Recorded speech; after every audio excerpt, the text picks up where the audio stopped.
Congo. On la trouve à Portobello, une ville située sur la côte caraïbe du Panama. Elle provient des anciens esclaves africains victimes du commerce négrier au XVIe siècle. Reportage de nos envoyés spéciaux Nathalie Sarfati et Massimo Bulgarelli. Portobello a été découvert par Christophe Colomb, qui, séduit par la beauté du lieu, lui a donné le nom de Beauport. Portobello a surtout été un centre névralgique pour le commerce de l'or et la traite négrière. Des milliers d'esclaves sont arrivés ici au XVIe siècle. De cette histoire tragique restent des vestiges comme ce bâtiment des douanes ou ce fort avec ses canons pointés vers la mer des Caraïbes.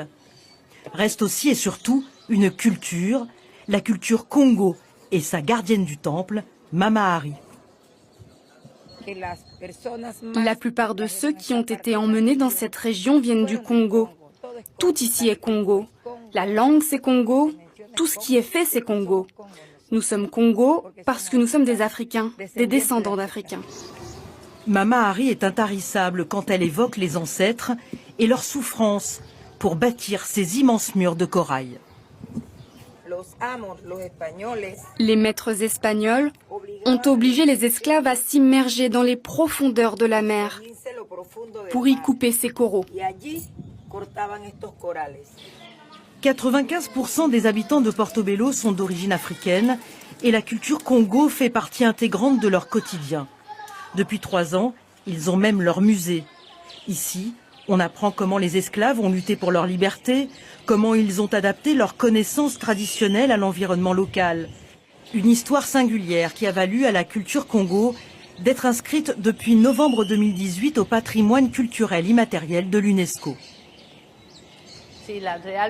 Toute la population est très fière de cette décision parce que c'est la reconnaissance d'une culture, c'est l'histoire de la lutte d'un peuple libéré de l'esclavage, devenu cimarron, qui se souvient de son histoire avec fierté. Nous espérons que davantage de visiteurs viendront, que beaucoup de gens s'intéresseront à l'histoire, à la culture et à la nature de Portobello. La danse est l'une des composantes les plus importantes de la culture Congo. Une danse mais aussi une forme d'expression pour dénoncer l'esclavage, évoquer les luttes pour la liberté ou encore parodier l'église ou la couronne espagnole. Notre costume symbolise la liberté, celle pour laquelle le noir a tant lutté. La couleur de la robe représente la nature et la largeur évoque la liberté. Et le tour que nous faisons lorsque nous dansons, c'est le tour qui devait nous mener à la liberté. C'est pourquoi cette danse est libre, parce qu'elle nous mène à la liberté. La culture Congo se transmet de génération en génération.